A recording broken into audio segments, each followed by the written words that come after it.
আসসালামু আলাইকুম। আশা করি সবাই ভালো আছেন। তো বিষয়টা হচ্ছে যে আমাদের সাইটে অ্যাকাউন্ট যেহেতু নতুন অ্যাকাউন্ট খুলতে হবে, আগের অ্যাকাউন্ট হবে না। তো সিম্পলভাবে আপনার সাইটে যাবেন, আমি দেখিয়ে দিচ্ছি। এটা আগের সাইট বলতে একই সাইট, আগের অ্যাকাউন্ট আপনার। এটা যেমন সাপোজ এটা আমার আগের অ্যাকাউন্ট, ঠিক আছে? এটা এখন হবে না, ঠিক আছে? এটা কাজ করলে আপনি পেমেন্ট পাবেন না, উইড্রো করলে পেমেন্ট পাবেন না। আপনাকে এখন নিউ অ্যাকাউন্ট খুলতে হবে। তো নিউ অ্যাকাউন্টে কীভাবে খুলবেন? নিউ অ্যাকাউন্টে খুলবেন এভাবে, এই লগ আউটের চাপ দিবেন, ঠিক আছে? তো দেওয়ার পর একটু এই যে রিলেশন আছে না, রিলেশন চাপ দেবেন। দেওয়ার পর এখানে হচ্ছে ফার্স্ট টাইম দিবেন একইভাবে। উপরে আপনার একটা নাম দিবেন, দেন এখানে একটা ইমেল দিবেন।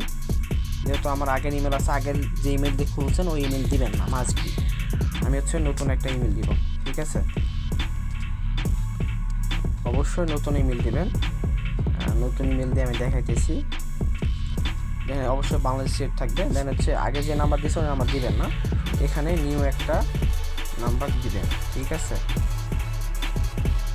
11 ডিজিটের যে কোনো একটা নাম্বার দিবেন। দেন হচ্ছে এখানে ইউজার নেম দিবেন, ঠিক আছে? অবশ্যই মাস্ট বি প্রথমে একটা ছোটো হাতে দেবেন। দেন দেওয়ার পর লাস্টে কিছু একটা সংখ্যা দেবেন। দেওয়ার পর এখানে মাস্ট বি পাসওয়ার্ড দেবেন, স্ট্রং পাসওয়ার্ড, ঠিক আছে?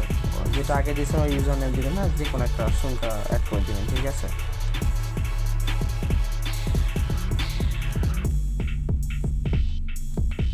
দেওয়ার পর পাসওয়ার্ডটা অবশ্যই 6 থেকে 8 অক্ষর দিবেন, ঠিক আছে? অবশ্যই মাস্ট বি স্ট্রং পাসওয়ার্ড দিবেন। আমি দেখানো যাচ্ছে রিটার্ন একই পাসওয়ার্ড দেবেন। দেওয়ার পর এখানে আই এগ্রি দিবেন।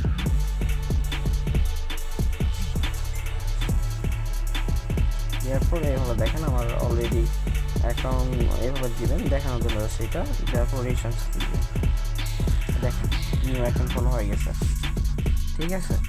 তো নিউ অ্যাকাউন্ট খোলা হয়ে গেছে। তো আপনার কী করবেন, এখন তো অ্যাকাউন্টটা অ্যাক্টিভ করতে হবে, তাই না? আমি দেখা দিচ্ছি। ফার্স্ট প্রোফাইলে যাবেন, দেন যাওয়ার পর ডিপোজিট লেখা আছে না, ডিপোজিট একটা চাপ দেবেন। দেন দেওয়ার পর এখানে আপনারা নগদ, বিকাশ, রকেটে আপনারা ডিপোজিট করতে পারেন মাত্র 10 টাকা দিয়ে এখন অ্যাক্টিভ। তো এখানে ডিপোজিট চাপ দিবেন। দেন দেওয়ার পর এখানে 10 টাকা অ্যামাউন্ট দিবেন। দেওয়ার পর এখানে কনফার্ম দিবেন, ঠিক আছে? তো দেওয়ার পর আরেকবার এখানে পিএনএও আছে না, পিএনএতে চাপ দিবেন।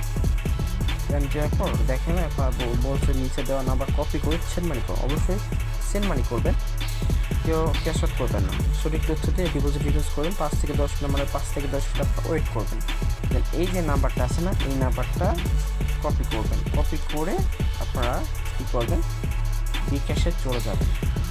দেখা দিচ্ছি তো ট্রান্সফার নেবেন, ট্রান্সফার নেবেন। আর দেন এখানে হচ্ছে ফটো নেবেন, যে সেন্ড মানি যে করছেন ওইটা একটা। আচ্ছা আমি দেখা দিচ্ছি, ফটো নিলাম। সেইভাবে হবে না, আমি অন্যভাবে দেখাচ্ছি। ওই যেমন হচ্ছে যে নাম্বারটা কপি করছেন না, ওই নাম্বারটা দিলেন, ঠিক আছে? দেওয়ার পর এখানে অ্যামাউন্ট দিলেন 10 টাকা। দেওয়ার পর এখানে আপনার দেওয়ার পর সেন্ড মানি করলেন, ঠিক আছে? তো করার পর আপনি কী করবেন, ফার্স্ট অফ হচ্ছে একটু জাস্ট ওয়েট। ট্রান্সফারটা যেটা নিলাম, যাওয়ার পর ওখানে যাওয়ার পর যে নাম্বার থেকে আপনি সেন্ড মানি করছেন ওই নাম্বারটা এখানে বসায় দিবেন, ঠিক আছে? দেওয়ার পর যে ট্রান্সফারটা কপি করছেন এটা পেস্ট করে দিলাম। দেন একটা স্ক্রিনশট নেবেন। এরপর এটা অলরেডি আমার যেহেতু পেন্ডিং আছে, এটা ওয়েট করবেন 5 থেকে